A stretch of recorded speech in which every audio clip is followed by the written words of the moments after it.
Bienvenidos una vez más a un episodio de Filosofía para Todos. Me da muchísimo gusto estar con ustedes, me da muchísimo gusto compartir este espacio y recuerden que los comentarios están abiertos, recuerden que ustedes pueden comentar lo que quieran. Tal vez no pueda comentar o contestar inmediatamente porque vamos a estar muy metidos en todo este tema, pero bueno, al final siempre recuerden que doy un espacio, ¿no? Y justamente para que esta dinámica siga siendo más dinámica, tal cual va la redundancia, ¿no?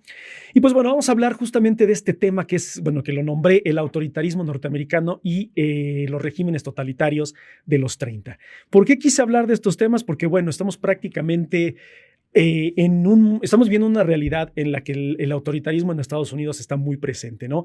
¿Y por qué está tan presente o por qué es tan popular este pensamiento de ultraderecha hoy en día en Estados Unidos? Pues no es fortuito, ¿no?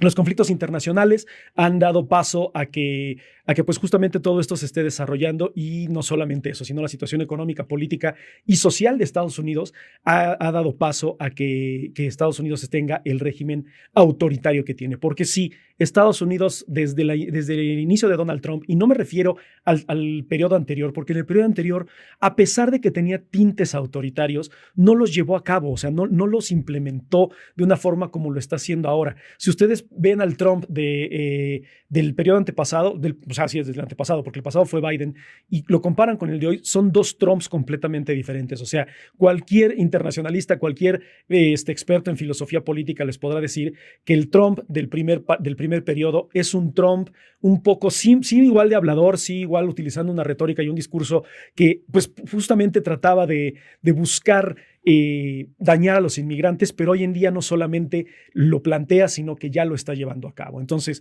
esa retórica es muy peligrosa y eso es justamente lo que está pasando en Estados Unidos. ¿Pero por qué?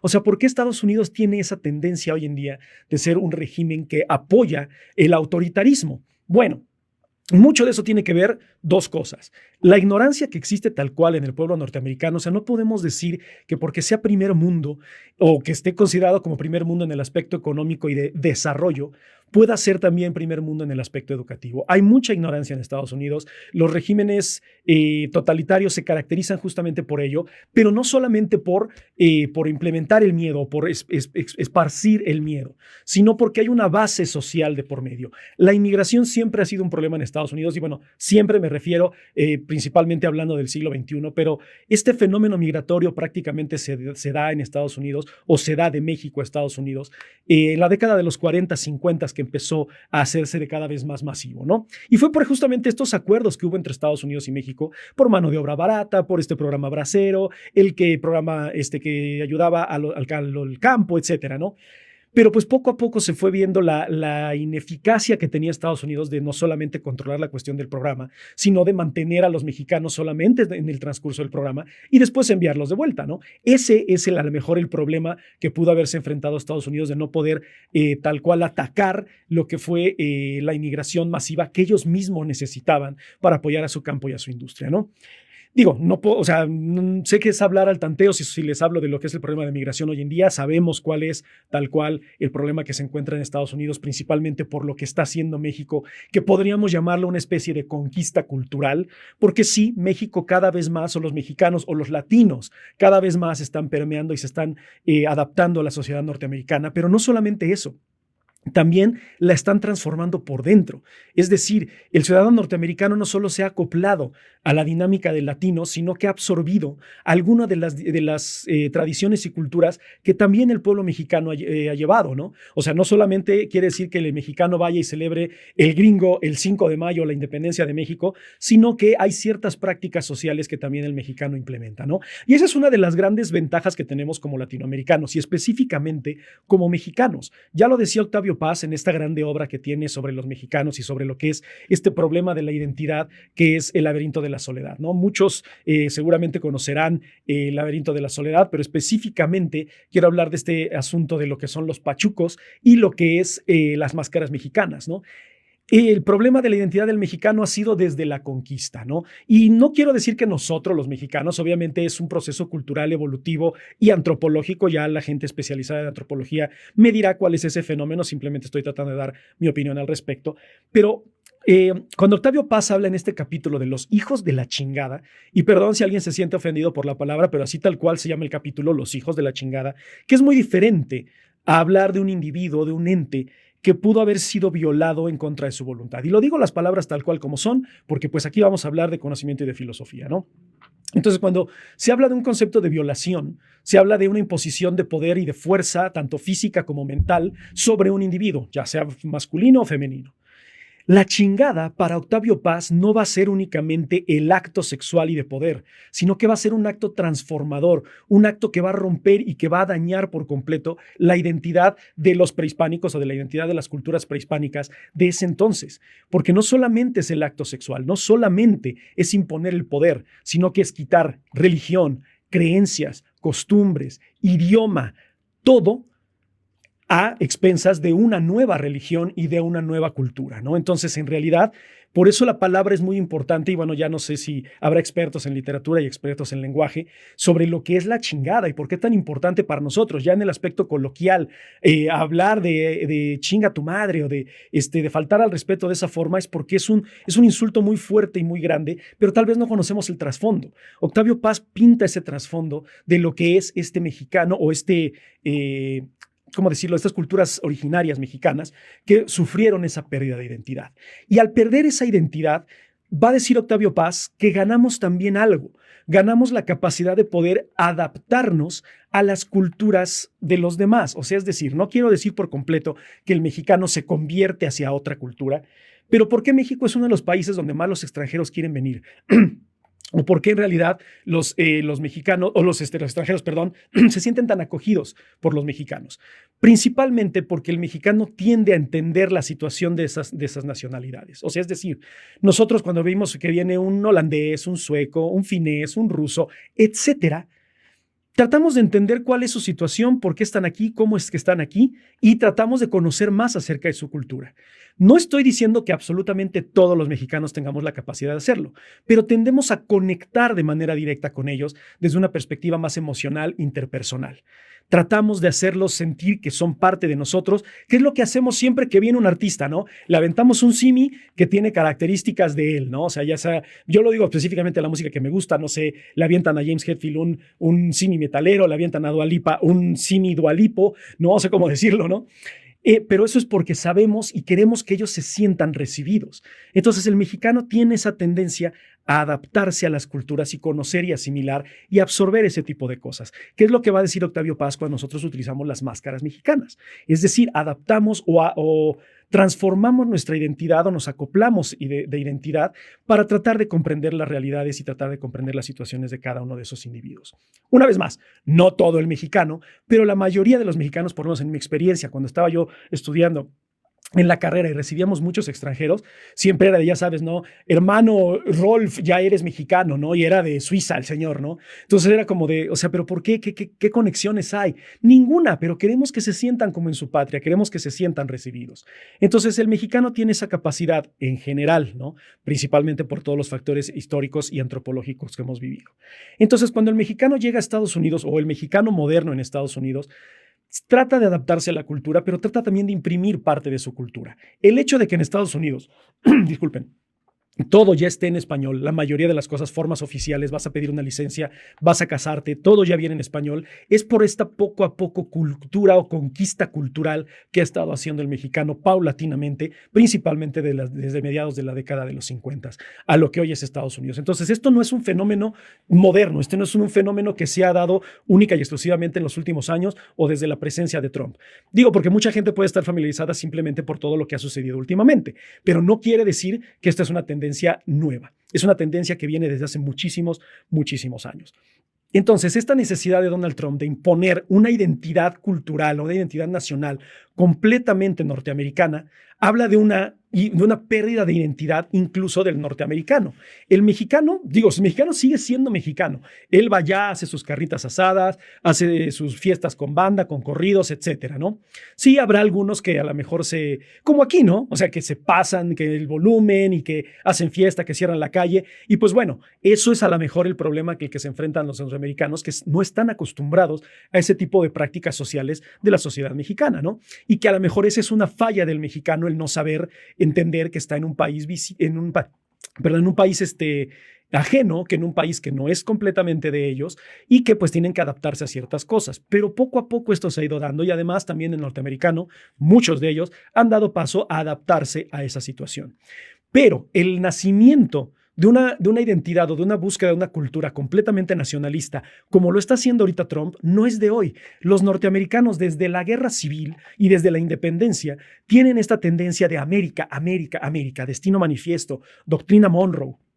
La misma guerra civil, la Primera Guerra Mundial, Segunda Guerra Mundial, que tienen una identidad principalmente más que cultural, es una identidad militar. Estados Unidos se ha forjado desde lo militar, ¿no? O sea, la independencia de Estados Unidos es una guerra con el Imperio Británico, ¿no? La guerra de 1812, la guerra de secesión, la Primera Guerra Mundial, que aunque no fue una guerra entre ellos, fue un conflicto internacional, la misma Segunda Guerra Mundial. Ellos afianzaron su cultura y afianzaron su identidad bajo el poderío de su ejército y bajo el poderío de lo militar. Entonces, el ver que están cediendo poco a poco ante la sociedad y ante la cultura es lo que ha hecho que hoy en día Donald Trump y muchos de sus seguidores, digo, esta cultura o este culto de MAGA, lo que está haciendo es de que hagamos América grande de nuevo. ¿Qué quiere decir esto? No es que hayan sido grandes en algún momento, como lo han mencionado muchos teóricos o lo han mencionado muchísimos artistas, sino que lo que pasa es que quieren regresar a esa cultura de esa identidad militar y de esa identidad nacional, donde América para los americanos y de América es grande y el destino manifiesto que les indica que ellos tienen el derecho de Dios para expandirse prácticamente todo el mundo. Eso les digo, eso no es de hoy, eso viene desde muchísimos años, la doctrina Monroe y el destino manifiesto.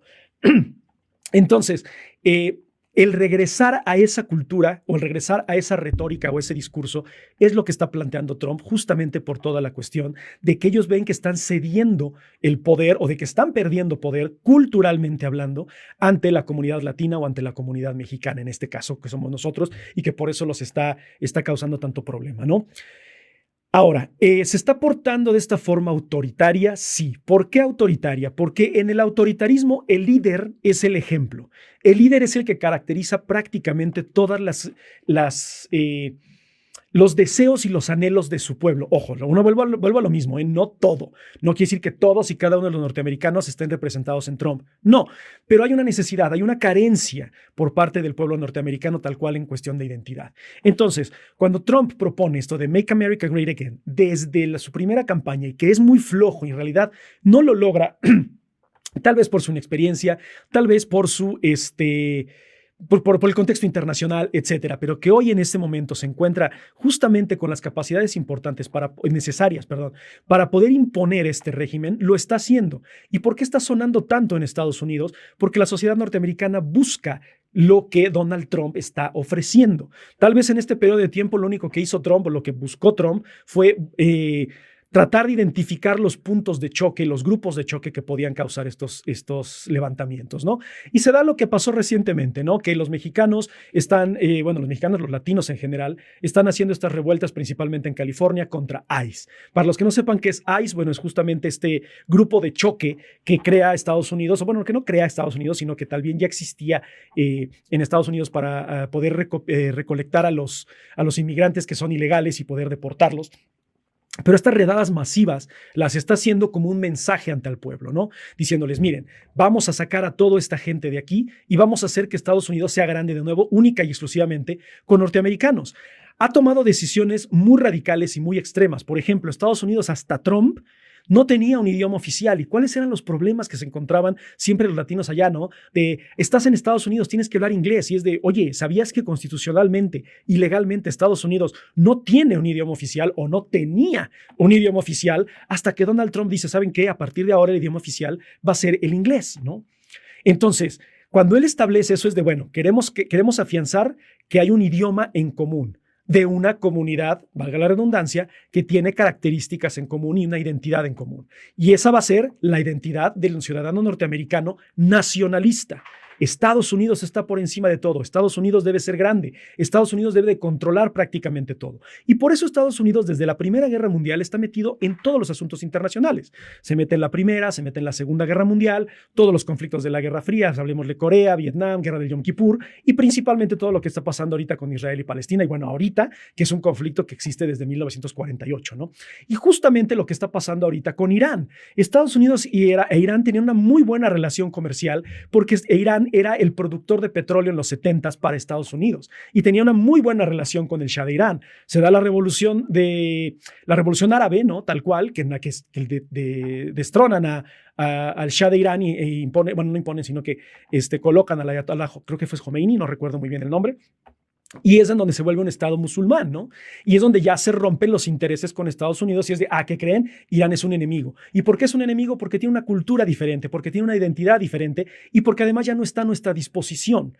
El autoritarismo siempre va a buscar que el líder tenga la razón y no solamente que tenga la razón, puede no tenerla, pero van a hacer que parezca que tiene la razón. La chica esta, siempre se me olvida su nombre, la que es la vocera de la Casa Blanca, siempre está constantemente hablando de lo grande que es Trump, de las ideas tan magníficas que tiene Trump, de todos los acuerdos que firmó Trump y de lo maravilloso de todo lo que ha hecho pues, su presidente, ¿no? Entonces el líder se vuelve una figura importante. Ahora, ¿cuál es la diferencia entre los regímenes totalitarios?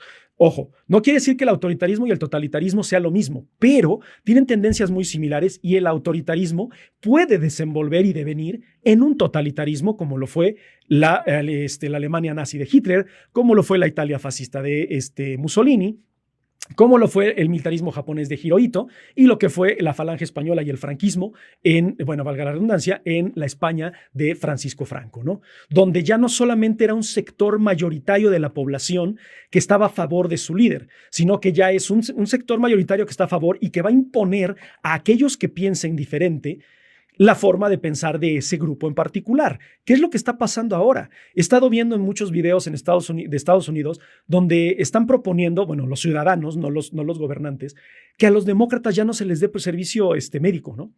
O sea, es decir, piensas diferente a los republicanos y piensas diferente a los MAGA, entonces no vas a recibir servicio de atención médica.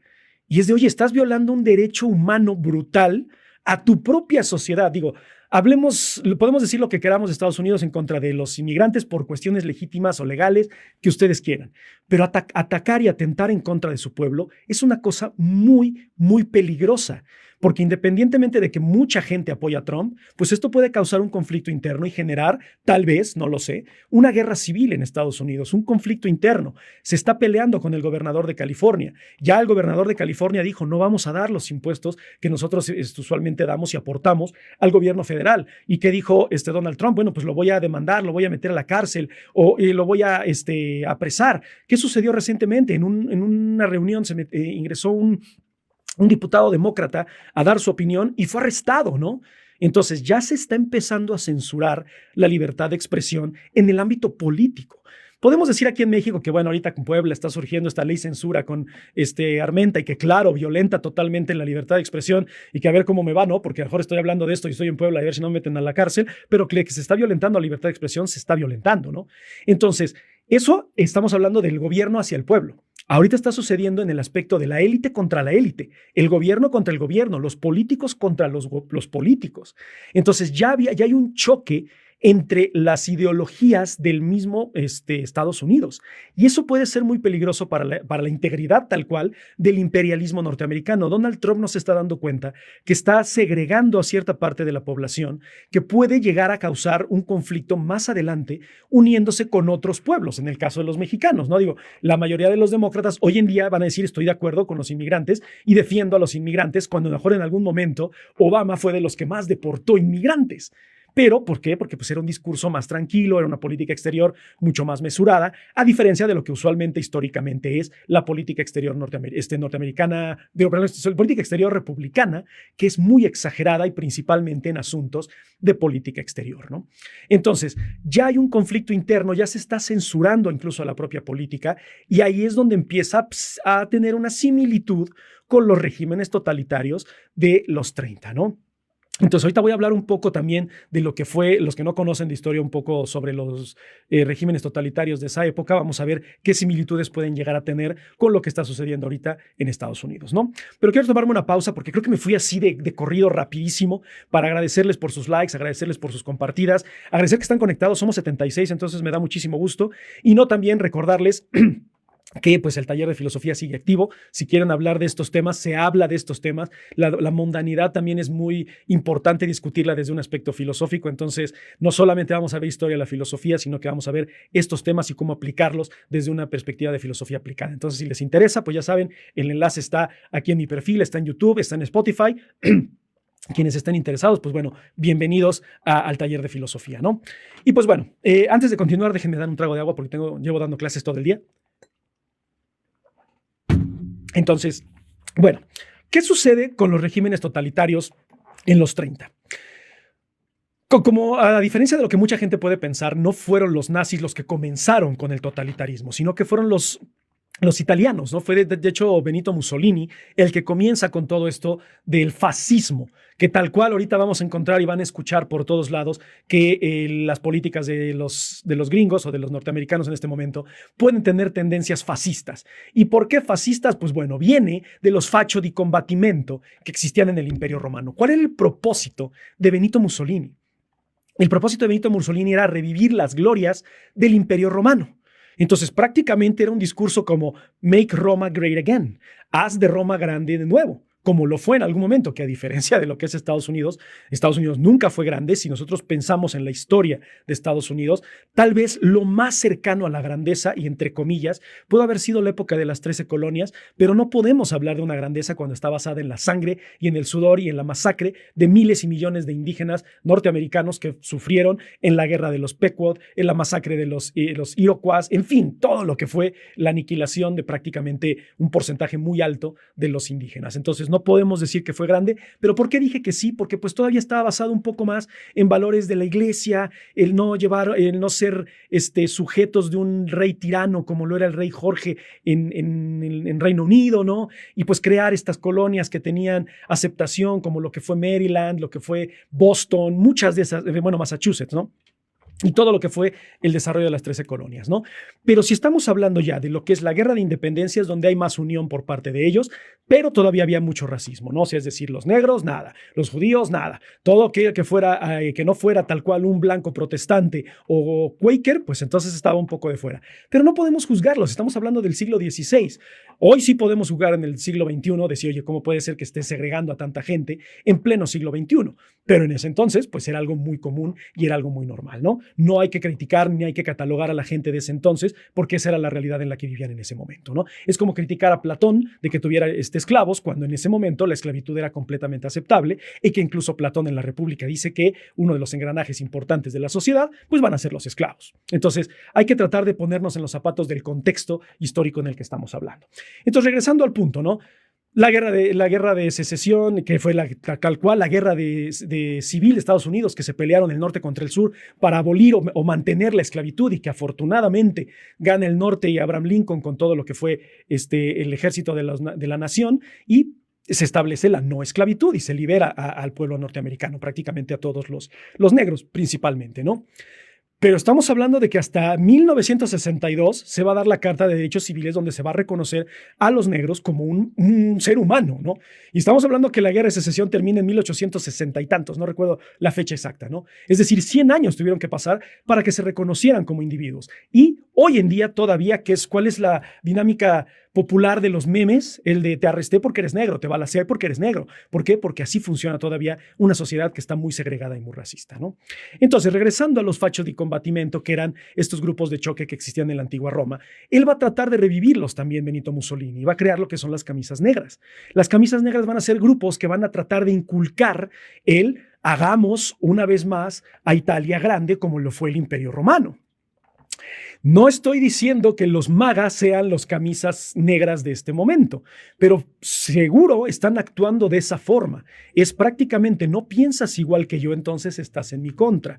Ese discurso es muy peligroso, y principalmente porque no solamente es un discurso que se presenta en Estados Unidos, es un discurso que está presente prácticamente en todos lados. En esta posmodernidad, yo no puedo hablar de algo que a ustedes no les guste o de lo que no estén de acuerdo, porque inmediatamente me van a catalogar como enemigo. Y tal vez yo también los pueda llegar a catalogar como enemigos a ustedes o como rivales.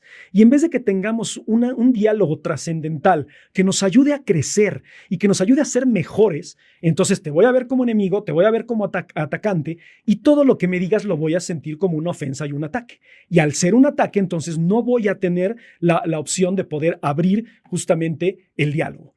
¿Qué es lo que va a decir Sócrates en sus diálogos a todos sus interlocutores, ¿no? Fedón, Menón, Protágoras, Gorgias, quien quieran? Les va a decir, ¿estás dispuesto a dialogar? Porque si no estás dispuesto a dialogar, hasta aquí nos quedamos y ahí muere y con tan amigos como siempre.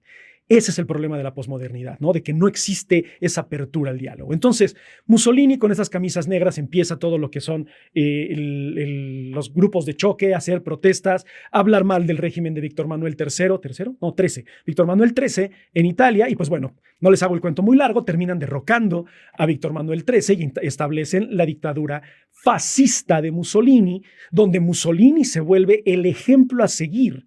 Y ojo, hay que tener mucho cuidado con este discurso, porque si lo pensamos desde Confucio, Confucio decía que un gobernante debe ser el ejemplo a seguir. Nosotros como individuos, debemos de seguir la tendencia del líder, pero cuando el líder sea benevolente, sea empático, sea virtuoso, sea un hombre que se ha superado a sí mismo, sea un hombre con conciencia social y un hombre con conciencia política. Ojo, para ese entonces podría ser que la sociedad italiana considerara a Mussolini como un ente que tenía conciencia social acerca de los problemas que estaban sucediendo en la Italia de los 30 o de los 20. Fue 20, 30, 40, todo lo que fue el fascismo, ¿no?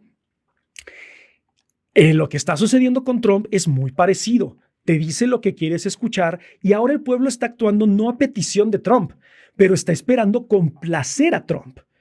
¿Qué hizo recientemente Donald Trump?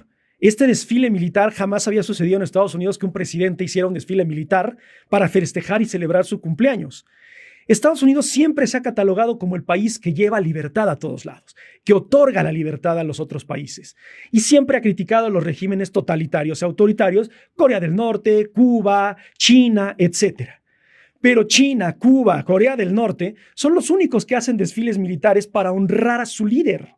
Y Estados Unidos hizo justamente esto, que ojo, fue un fracaso, o sea, el desfile de realidad no sirvió para nada. Tú puedes ver imágenes donde sí hay magas y hay gente ahí, pero no es lo que a lo mejor llega a ser Kim Jong o lo que llegó a ser Stalin o lo que llegó a ser Mussolini o Hitler. O sea, no le está funcionando. Sin embargo, el discurso apenas está empezando. El discurso es relativamente nuevo. A Mussolini le tardó de los 20, 30 y 40 establecer todo lo que fue pues este caso del fascismo, ¿no? Proveniente del faccio di combattimento. ¿Quién se ve tentado por eso? Otras naciones. Esto puede llegar a suceder hoy en día también, de que otras naciones se vean tentado por ello. No les voy a hablar de algo muy lejano y de algo muy desconocido. Israel está haciendo exactamente lo mismo y lo ha hecho desde hace muchísimo tiempo. Israel sí es un régimen, y perdónenme, a lo mejor aquí en los comentarios vamos a discutir, pero sí es un régimen más totalitario. Porque es justamente lo que yo pienso, me salgo con la mía, nadie me dice nada. ¿Por qué? Porque tiene a alguien que lo respalda. Digamos que este fenómeno es algo diferente a lo que pasó en los 40s y en los 30s, porque no había quien lo respaldara, más que los empresarios, algunas élites políticas. Pero Israel ahorita está siendo respaldado por Estados Unidos, y al ser respaldado por Estados Unidos prácticamente es intocable. Todo lo que está pasando con Irán, o sea, ahorita vamos a hablar de Irán al final también sobre esto, porque a lo mejor no lo tenía planeado, pero he visto tantas cosas y he discutido tantas cosas con mis alumnos del taller de filosofía de esto, que creo que es importante tocarlo, pero quiero ir cada uno de estos regímenes totalitarios para ver qué tan parecidos y que ustedes lleguen a las conclusiones. Recuerden, todo lo que les digo aquí es mi opinión basado en lo que he estudiado y lo que he revisado y lo que he checado a lo largo de mis 17 años como profesor y bueno, como profesional desde que me gradué en el 2012, no me acuerdo, pero bueno. Pero ustedes tienen la última palabra. Esto es para que ustedes despierten la ardilla, despierten el cerebro, despierten este pensamiento crítico y su ejercicio de entendimiento filosófico, y ustedes hagan sus propios juicios, y hagan sus propias ideas y sus propios argumentos. Entonces, es muy importante que ustedes vean esas cosas, ¿no? Entonces, yo no les estoy dando absolutamente todo el conocimiento, yo no les estoy dando, o les estoy diciendo que lo que digo es la razón, pero les estoy diciendo justamente lo que yo conozco y lo que opino de lo que he estudiado, ¿no? Entonces, cuando Hitler escucha eso, es un discurso que le convence, es un discurso que le llama la atención y trata de imponerlo en la sociedad alemana de ese entonces, muy dañada por la posguerra. Recuerden, Alemania La Segunda Guerra Mundial, la Primera Guerra Mundial, perdón, no fue culpa de Alemania, fue principalmente culpa de los países balcánicos y de Rusia y del Imperio Otomano. Pero se hizo culpable en el Tratado de Versalles a los alemanes, y esto es algo que causa mucho resentimiento y mucho dolor en la comunidad alemana. Hitler fue uno de ellos que, a pesar de no ser alemán, les digo, ahí está una vez más el problema de identidad, va a Alemania y logra establecer todo esto, pero lo logra establecer con el apoyo de la élite. Las revoluciones, va a decir Marx, no se hacen nada más porque sí, por el ideal. Se hacen o por el intelecto, o por las armas, o por las dos. ¿Y cómo obtienes intelecto y cómo obtienes armas? Por medio del dinero y del capital y de la burguesía. Revolución que ustedes se puedan imaginar en la historia es una revolución financiada por la burguesía y financiada por un capital, ¿no? Entonces, Hitler no es extraño a eso. Él se encuentra con un empresario norteamericano mitad alemán, que se llama Ernst Hans Stengel, que él prácticamente lo promociona. Él ve algo importante en él justamente por todas las necesidades que tenía el pueblo alemán en ese entonces. Pero, a pesar de ello, Hitler no era un hombre carismático. Hitler no era un hombre atractivo. Hitler no era un hombre llamativo. Él era una persona común y corriente, y que, a pesar de que él se presentó en el Partido del Trabajo alemán para dar sus ideas, fue abuchado y se burlaron de él, de sus ideas.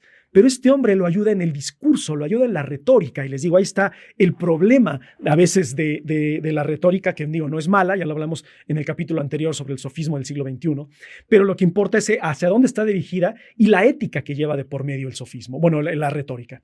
Entonces Hitler lo llevan a cursos, o sea, este señor le paga cambio de imagen, le paga retórica, discurso, todo, para que él pueda forjarse en lo que es, y bueno, lo que fue en ese momento, ¿no?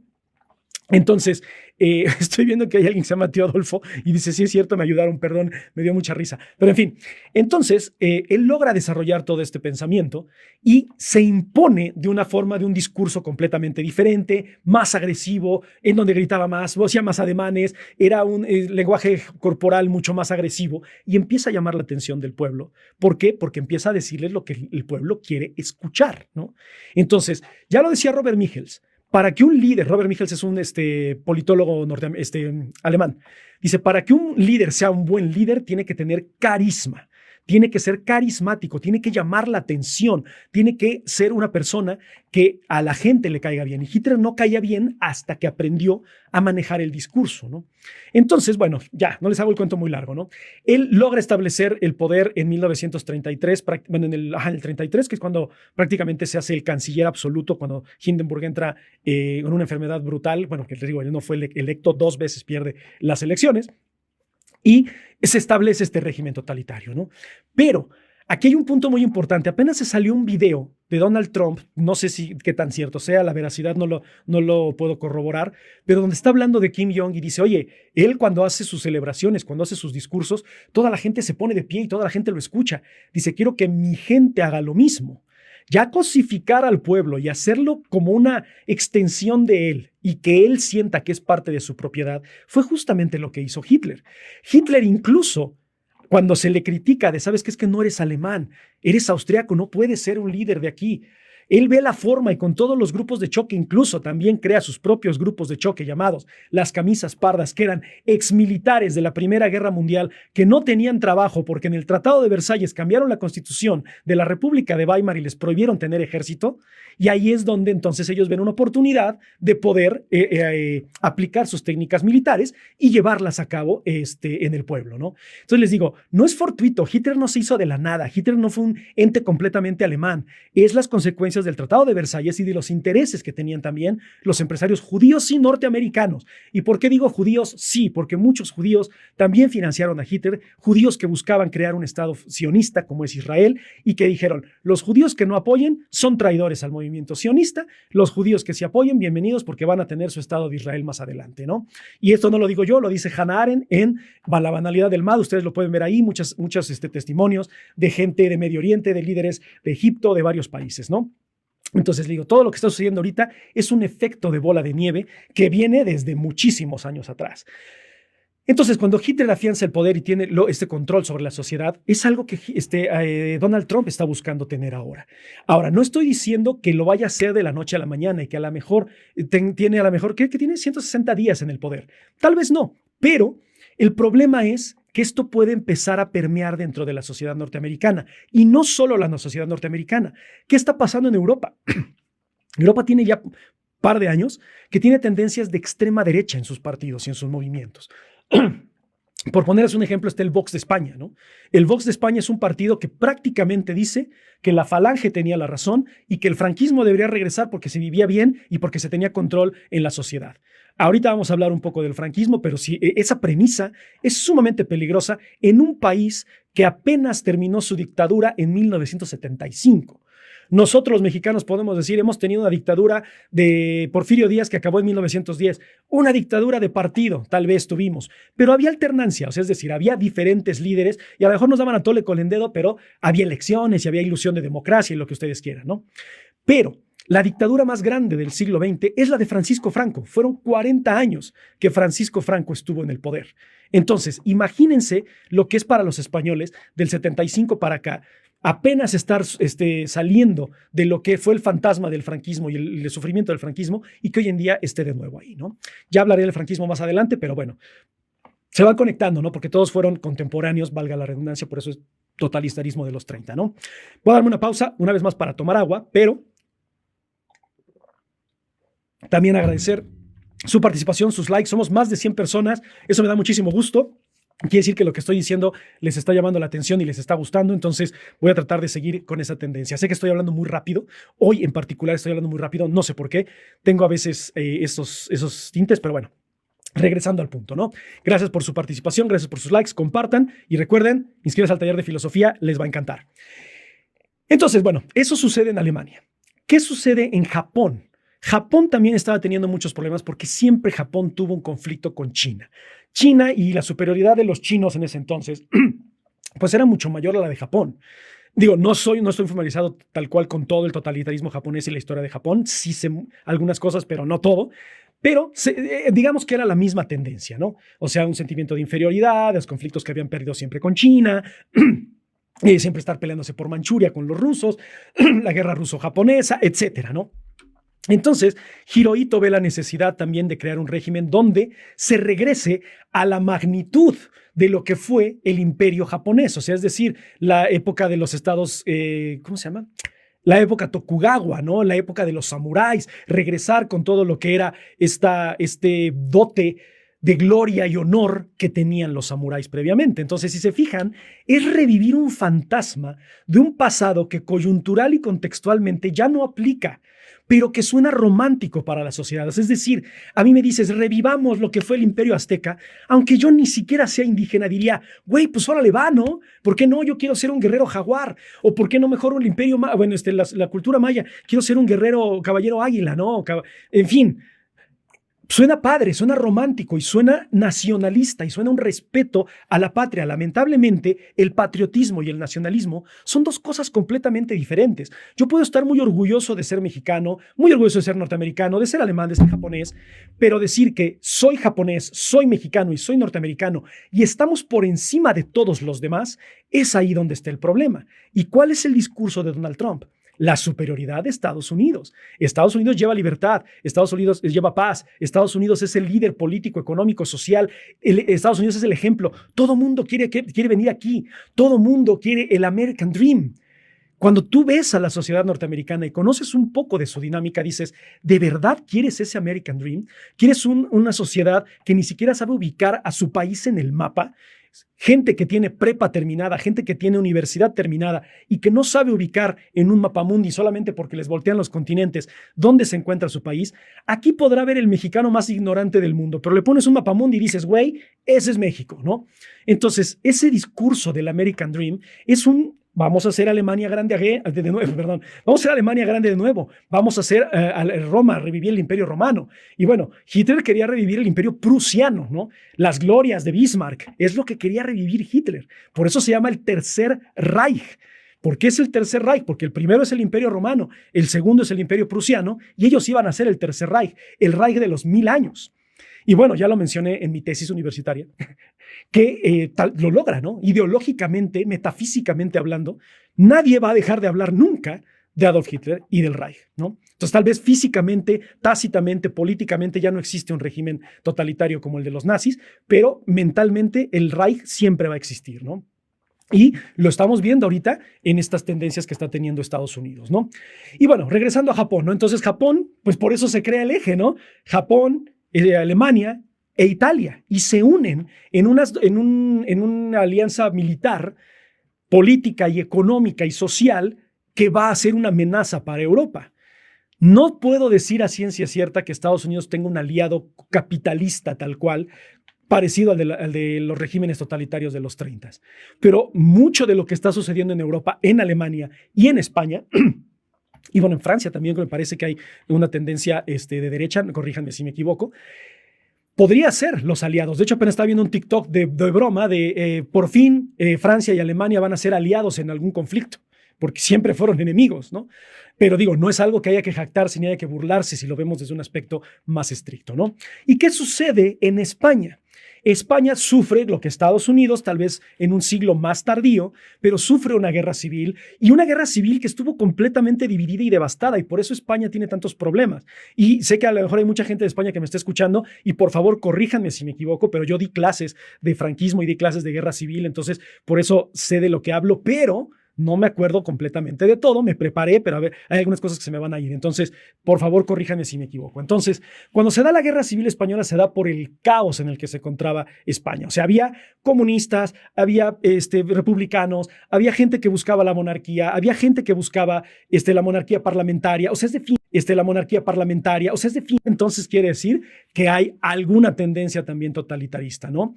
Entonces, bueno, se establece el régimen de Franco. ¿Y qué sucede? Censura a medios de comunicación, censura a la música, censura a la poesía, mueren miles de poetas, muere siempre se me olvida su nombre, el que murió en Granada.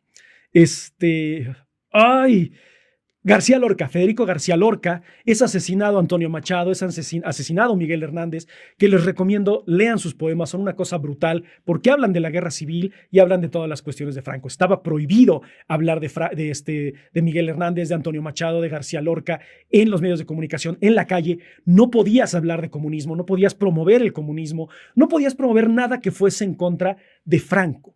De hecho, les recomiendo una serie, no sé si la puedan ver ustedes aquí en México o en algún lado, que se llama Cuéntame cómo pasó. Es una serie que tiene 20 y tantas temporadas, pero que empieza justamente en los 60, un niño pequeño en los 60, contando su vida de lo que es el franquismo.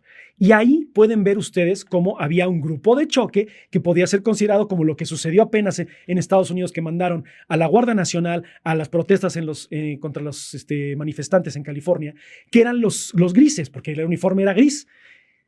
El gris era pavor ante la sociedad española. O sea, hacer algo malo, que te pidieran tus papeles, tu carnet de identidad, los grises, era prácticamente un acto de terror. ¿Por qué? Porque no sabías si te iban a dejar libre o te iban a llevar a Carabanchel, a la cárcel, a torturarte y a hacerte pues muchas cosas que violentaban completamente los derechos humanos. Eso sí, eso de derechos humanos no existía, pero en absoluto en ese entonces.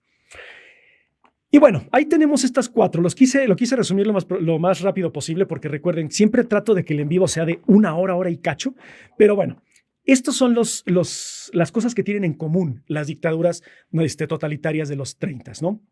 Ni se diga lo que pasa en Latinoamérica en los 60s y 70s, que se establecen dictaduras norteamericanas.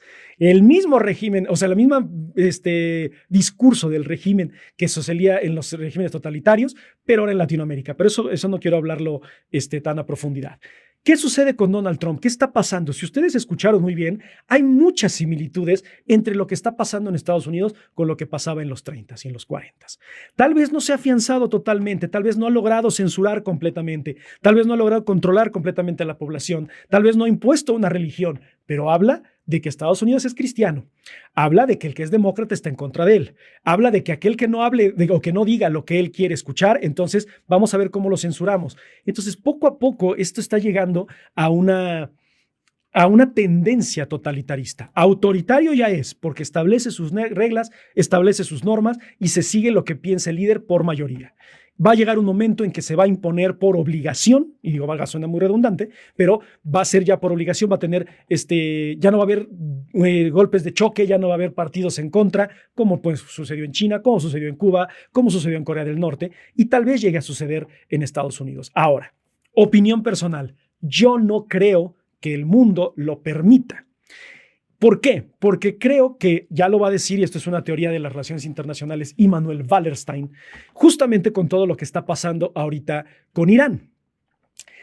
Netanyahu tiene desde el 95 diciendo que está Irán a 2 meses de tener armas nucleares. En el 2002 dijo que estaba a 3 semanas. En el 2014 que estaba a 1 mes y medio. En el 2013, 2020 y tantos que estaba a 2 meses. Y ahorita ya prácticamente las tiene, ¿no? O sea, Irán se tardó 30 años en hacerlo. Ahora mi pregunta es, o mi duda es, o mi opinión es, si lo hace, ¿por qué ellos no? Y Estados Unidos sí, India sí, Corea del Norte sí, Israel sí. ¿Por qué negarle que fue el mismo discurso con Afganistán y fue el mismo discurso con Irak, principalmente Irak, ¿no? Con Saddam Hussein? Tienen armas nucleares y hay que quitar al líder. Ahorita están yendo contra el ayatollah, ¿no?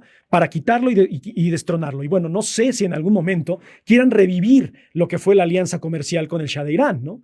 Que el Shah de Irán, el ayatollah Khomeini con la revolución árabe les dio en la torre. Hubo una crisis petrolera en Estados Unidos brutal. Tenían que formarse 3-4 horas para que les dieran un galón de gasolina, creo que cada 3-4 días. Entonces, el problema energético es muy importante. Ahora, se dice que el acuerdo que tenían Irán y Estados Unidos era que Irán solamente podía enriquecer uranio hasta un 3% y que lo ha enriquecido a un 60-70%. Está en su derecho, es su recurso natural, es su territorio, es su seguridad nacional, es su interés nacional y protegerse contra una potencia y un país que es bajo el discurso de haz lo que digo, no lo que hago. ¿Por qué? Porque yo sí puedo invadir, yo sí puedo hacer guerra, yo sí puedo bombardear, yo sí puedo decidir sobre otras naciones, pero otras naciones no sobre mí. Eso es muy parecido al discurso de la moral que nos planteaba Platón en los diálogos, principalmente en Eutifrón. Cuando en Eutifrón le pregunta, oye, ¿tú crees que los dioses, si existieran y actuaran con las leyes de los humanos, serían unas cuestiones completamente permisibles y aceptables? Por supuesto que no. Las violaciones que hacía Zeus a sus hijas y a sus nietas, si lo hace un ser humano común y corriente, sería digno de reproche, como mencionaba Xenófanes, un presocrático, ¿no? Pero si Donald Trump lo hace, si Estados Unidos lo hace, si Israel lo hace, no hay ningún problema. Pero si lo hace Irán, si lo hace cualquier país que no tenga mi ideología, que no siga mi forma de pensar, es entonces que está mal. Entonces, la moral, no hay una moral, se establece la moral. ¿Y qué es lo que va a decir Platón? Va a decir, los dioses establecen la moral. Hoy en día ya no hay dioses, pero hay líderes políticos, hay jerarquías, hay élites que establecen lo que es bueno y lo que es malo. A veces nosotros nos sentimos mal porque decimos, chin, actué de manera bondadosa, actué de manera malévola, híjole, soy una mala persona o soy muy buena persona, etcétera. Cuando hay gente que no tiene una brújula moral, que no tiene ni siquiera la intención, no sabe distinguir más allá del bien y el mal y actúa como lo están haciendo los países hoy en día. El efecto va a seguir sucediendo. En Estados Unidos va a seguir pasando todo esto que está sucediendo ahora. Yo no sé hasta qué nivel vaya a llegar. Eso es donde ya lo dejo a la interpretación, al diálogo, al debate, porque, pues bueno, obviamente no conozco el futuro y no sé qué es lo que va a pasar, pero conocemos la historia. Los regímenes totalitarios han decaído, han desaparecido, han muerto, ¿no? Puede ser que esto también vaya a pasar. Los imperios también han muerto. Y a Estados Unidos es un imperio, un neoimperialista, desde la Primera y la Segunda Guerra Mundial. Cuando Woodrow Wilson establece los 13 puntos, se establece un nuevo orden mundial. Cuando en la Segunda Guerra Mundial se establece las Naciones Unidas, se establece el control absoluto de Estados Unidos. Cuando se da la Pax Americana de que hay las Torres Gemelas 2001, ahora Estados Unidos es el protector del universo y prácticamente del mundo y del cosmos, entonces es ahí donde ellos solitos se autonombran los protectores cuando nadie les da legitimidad, ¿no? Una cosa es que sea legal y otra cosa es que sea legítimo, como menciona Jeremy Bentham, ¿no? Entonces, es muy diferente hacer actos de legalidad y hacer actos legitimados. Todo lo que está pasando en Israel, todo lo que está pasando en Palestina, ya saben que yo siempre condenaré el genocidio en Palestina. Yo espero que la Corte Internacional y que la historia en algún momento, ya dejen la Corte Internacional, que como organismo, pues eso es lo de menos, ¿no? Pero que la historia va a recordar a Netanyahu como uno de los más grandes genocidas, no hay duda. Si lo vemos en números, si lo vemos en escala, hay más muertos desde 1948 al 2025 en Palestina que lo que hubo en la Primera y la Segunda Guerra Mundial. Y por cuestiones completamente de limpieza étnica, por cuestiones de intereses particulares, por superioridad racial y de identidad. Es increíble que la dialéctica del amo y el esclavo de Hegel, donde decía Hegel que un esclavo al liberarse del yugo del amo jamás busque esclavizar al amo. ¿Y qué es lo que hacen los israelitas? ¿Qué es lo que bueno, no los israelitas, perdón, los sionistas, porque no es lo mismo un judío que un sionista, ¿eh? Entonces, aguas con eso de que, ay, que Hitler fue un genio incomprendido. No, los judíos son una cosa y los sionistas son otro. Y los sionistas es un efecto secundario también el nazismo es un efecto secundario también del sionismo. El sionismo necesitaba que existiera un régimen como el de Hitler. ¿Para qué? Para poder justificar el Estado de Israel. Y el problema de victimizarse toda la vida es que ellos mismos se lo creyeron. Ya el mundo poco a poco, afortunadamente, está abriendo los ojos. Pero esto no es de hoy. O sea, el que haya pasado el atentado de octubre y que hoy haya habido un bombardeo en Gaza. Yo recuerdo que de niño yo veía los bombardeos en Gaza, lo veía en West Bank. ¿Cómo se llamaba también? No me acuerdo cómo se llama la otra parte que también destruyeron los israelitas. Yo lo veía y yo tenía 5 años y tengo 38. Entonces esto no es de hoy. El problema es no tener la intención de querer conocer todas estas cosas, ¿no? Y por eso trato de hacer estos en vivos, por eso trato de hacer este contenido, para que poco a poco vayamos abriendo los ojos. Esto es contenido político, sí, pero es filosófico político, tiene un trasfondo, tiene una raíz de dónde viene todo esto. Y al mismo tiempo es antropológico, histórico, etcétera, ¿no? Digo, la filosofía es la madre de todas las ciencias. Entonces yo nunca me cansaré de hablar de otros temas, entre comillas, porque al fin y al cabo están ligados a la madre de todas las ciencias, que es la filosofía, ¿no? Pero bueno, quiero hacer un paréntesis aquí rapidísimo para agradecerles por sus likes, agradecerles por sus compartidas. Somos, ¿qué? 90 y tantos. Me parece maravilloso. No quisiera irme, pero ya se me acabaron los temas de conversación. De todas maneras, voy a leer sus comentarios, que es lo que vamos a ver qué puede surgir ahí para poder aportar un poco más, ¿no? Y lo que se me vaya ocurriendo, porque así soy yo. Yo sí preparo las cosas, me salen espantosas. Pero si las voy improvisando, creo que me salen bien. Ya será cosa de que ustedes me digan, ¿no? Voy a leer los comentarios. Permítame un segundito porque se me perdieron y creo que hay bastantes. ¿O es mi imaginación? No, no hay tantos, pero vamos a ver. Dice, es que eso me sale se ha unido, pero no me sale el comentario tal cual. Ay Dios, sí se unieron bastantes. Dice, me pregunto si Trump terminará como Mussolini. Híjole, eso es una... Yo nunca soy partícipe de la violencia. No, al contrario. Si quiero que no haya violencia, debo de profesar la no violencia, ¿no? Pero sería un castigo a un efecto de sus políticas, ¿no?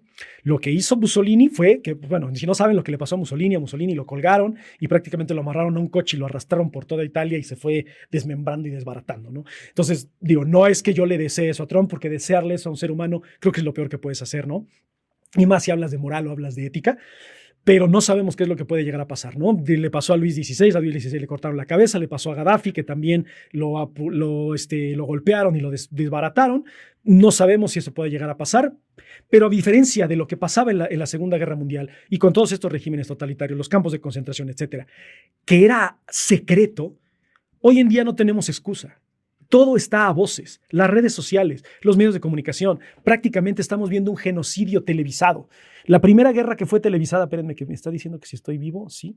La primera guerra que fue televisada fue la guerra de Vietnam. Y ahí pudimos ver que efectivamente hay muchos crímenes en contra de la humanidad, violación de derechos humanos. Y estamos hablando que la guerra de Vietnam fue en los 60, 70, ¿no? Bueno, duró 30, 20 y tantos años, 20 años. Fue de los 50 a los 70, ¿no? Y se televisó, se vio lo que estaba pasando. Ni hablemos de lo que fue la guerra del Golfo Pérsico. Perdón, no fue la guerra de Vietnam, no, olvídenlo, discúlpeme. Fue la guerra del Golfo Pérsico, la primera que fue televisada, no la de Vietnam. Fue la de los 90, fue la que fue televisada. Vimos lo que estaba pasando en Kuwait, ¿no? Tal cual, lo que estaba haciendo Estados Unidos en Kuwait. Hoy no tenemos excusa, redes sociales, internet, todo eso, estamos viendo un genocidio. Queremos saber nosotros de qué lado de la historia vamos a estar. Si estamos al lado de Palestina, estamos del lado correcto. Y ojo, no lo digo como pretensión, no lo digo como imposición y no lo digo como totalitarismo y autoritarismo, pero creo desde la perspectiva humana que estar a favor del genocidio es estar en contra de la humanidad. Entonces, si estás a favor de Israel, yo no entiendo. Y digo, ya tendrán cada quien sus razones, ¿no? O sea, a lo mejor son sionistas o son judíos o les han vendido el discurso, ¿no? Pero estar a favor de la vida siempre va a ser algo importante. Yo quiero estar del lado de la historia y creo que mucha gente y muchos intelectuales que yo he visto y que sigo quieren estar del lado correcto de la historia, defendiendo la integridad humana y todo lo que está pasando en Palestina. Entonces, yo no le deseo a Trump que le pase lo mismo que a Mussolini, pero yo no descarto que pueda llegar a suceder porque la masa, la sociedad alebrestada puede causar muchos estragos, ¿no? Pero bueno, dice, ¿qué será lo que va a hacer? Dijo que nadie sabe lo que va a hacer en Irán. Bueno, es que volvemos a la teoría del miedo, ¿no? Que creo que no se las expliqué, perdón. Pero bueno, en fin. Emmanuel Wallerstein va a decir que este enriquecimiento de uranio y la carrera armamentista que fue la que le tocó a él es simplemente una táctica y una estrategia de miedo. ¿Por qué? No porque los países no tengan la voluntad de hacerlo, sino que saben que si lo hacen, sería la devastación de la humanidad, la aniquilación por completo del mundo. ¿Por qué Estados Unidos no hace lo mismo con Corea del Norte? Cuando Corea del Norte dice a voces que tiene armas nucleares y sigue enriqueciendo uranio, porque sabe que Corea del Norte podría usarlas. Irán tal vez no las va a usar, pero antes de que llegue a ser que enriquezca más uranio, que sea autónomo en energía y que sea autónomo en armas nucleares, vamos a evitarlo. Porque si las tuviera, tampoco atentaría en contra de ellos. Sería, una vez más, esta teoría del miedo. No voy a atacar a aquel que tiene armas nucleares porque probablemente me va a responder con armas nucleares. Entonces, no sé qué es lo que va a suceder, pero de que va a seguir los dimes y diretes van a seguir. Porque ustedes pueden ver los tweets, digo, ya hay una tendencia en Estados Unidos que dice, para todo lo que escuchen siempre hay un tweet de Trump, ¿no? Y decía que Kamala Harris iba a llevar la Tercera Guerra Mundial, que Kamala Harris no tenía estrategias para poder lidiar con Irán y no podía tener acuerdos con Irán, que lo más probable es que Kamala Harris llevara a la guerra con Irán. ¿Y quién es el que lo está haciendo? Donald Trump, ¿no? Entonces, digo, es lo malo de tener a un bebé de 5 años en pañales zurrado como líder de uno de los países más importantes y más peligrosos del mundo, ¿no? Dice, bueno, es que estoy viendo que dice el tío Adolfo, que era el que estaba diciendo que le ayudaron, ¿no? Dice, ¿se puede decir que Trump le hizo de manera personal? Dice, lo hizo de manera personal desde la perspectiva egocentrista. Trump es uno de los, digo, ya aquí los psicólogos entrarán, pero es uno de los entes políticos más egocéntricos que yo he tenido la oportunidad de estudiar y conocer. Sí, Hitler, Mussolini, Hirohito, Franco fueron muy egocéntricos, pero fueron egocéntricos porque el pueblo los hizo. Donald Trump ya era así y solamente el pueblo potenció su egocentrismo y su egolatría, ¿no? Entonces, de que viene desde una perspectiva egocéntrica completamente. O sea, eso no hay duda de que la figura del líder es muy importante en regímenes autoritarios y totalitarios, ¿no? Dice, eso no lo vimos a tiempo, en AMLO. No sé a qué se refiere. No encuentro la conexión.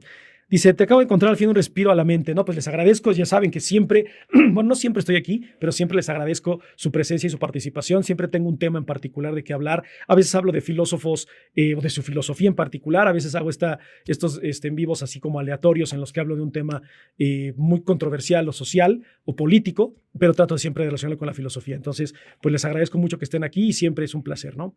Dice, ¿realmente los samuráis eran más traicionados de lo que se imaginó? Sí, por supuesto, pero bueno, era más como esta gloria del shintoísmo, del libro de Miyamoto Musashi, de lo que era la gloria, de no perder, de no dejarte caer ante los rivales y de que es mejor perder la vida que perder el honor. Eso es lo que quería revivir pues Hirohito en Japón, ¿no? Y pues bueno, trató de hacerlo desde una perspectiva romántica, pero pues no. Dice, exacto, se tiene un falto de romanticismo del pasado. Eso es lo que pasa y eso es lo que está haciendo Donald Trump ahora. Lamentablemente, si lo analizamos, ¿qué pasado? ¿Tu pasado racista? ¿Tu pasado independentista? ¿Tu pasado oportunista en las guerras mundiales? ¿Tu pasado genocida en Hiroshima y Nagasaki? O sea, ¿cuál es el pasado glorioso que tú podrías decir que quieren revivir los norteamericanos, ¿no? Dice, todo es cíclico, decían los mayas. Pues sí, al fin y al cabo todo se regresa.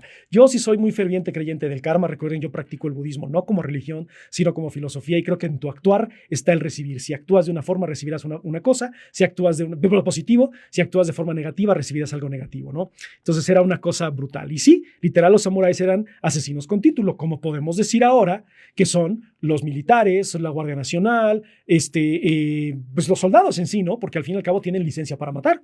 Entonces es una coyuntura y un contexto histórico diferente de lo que fue a lo mejor la era Tokugawa, que fue la era de los samuráis tal cual, a lo que es hoy en día el militarismo de cualquier nación, ¿no?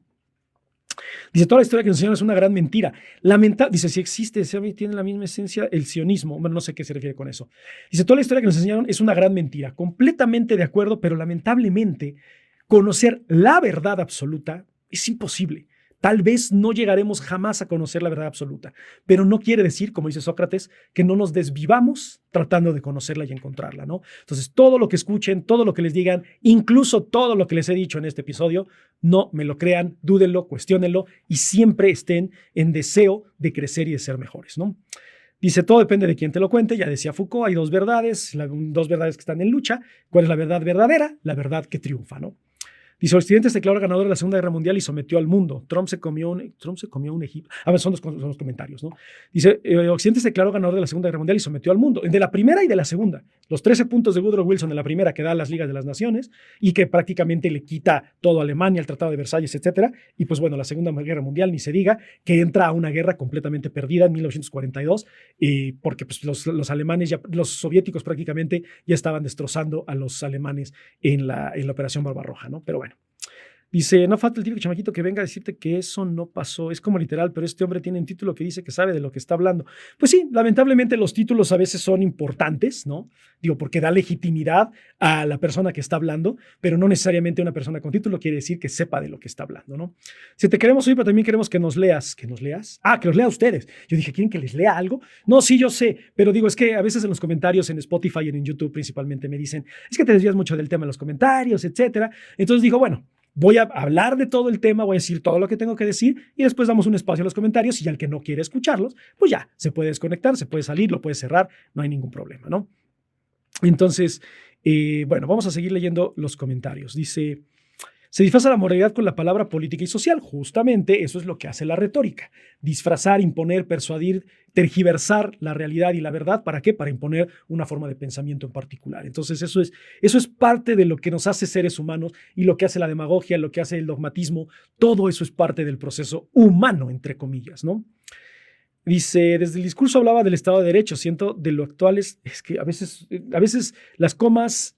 Y no puedo leer bien y no entiendo. Dice, desde el discurso hablaba del Estado de Derecho. Siento de lo actual es la aplicación de la ley. No sé si te refieres que la aplicación de la ley se refiere al Estado de Derecho, pero pues sí, ¿no? Pero al fin y al cabo el Estado de Derecho es la capacidad que tienes tú como Estado para poder dar leyes o para poder establecer lo que es la justicia. Pero ¿qué es la justicia? Desde una perspectiva moral superior, es ahí donde las leyes no entran tanto, porque es lo que decía Santo Tomás de Aquino. Hay tres tipos de leyes: la ley de Dios, la ley natural y la ley del hombre. La de Dios es la inconocible y la que es absoluta. La ley natural es la que implementa a Dios en la naturaleza y que nosotros tenemos que interpretar.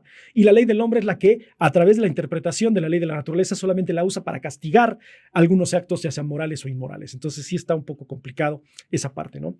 Y si alguien ha leído el libro de los protocolos de Sion, yo lo leí hace mucho tiempo y honestamente no recuerdo, entonces qué bueno que lo recordaste porque no me acordaba de esa obra, entonces lo voy a checar otra vez, ¿no? Dice, ay Dios, se me perdió. Dice, gracias por compartir tus conocimientos en esta clase. No, pues gracias a ustedes por estar aquí, de verdad. No saben lo feliz que me hace siempre expresar mis ideas aquí. No, les vuelvo a repetir, no son mis ideas absolutas. No quiero que esto se vea como algo que quiero imponer mi forma de pensamiento, pero siempre lo abro a la discusión y al debate y a que ustedes puedan hacer sus propias ideas, ¿no?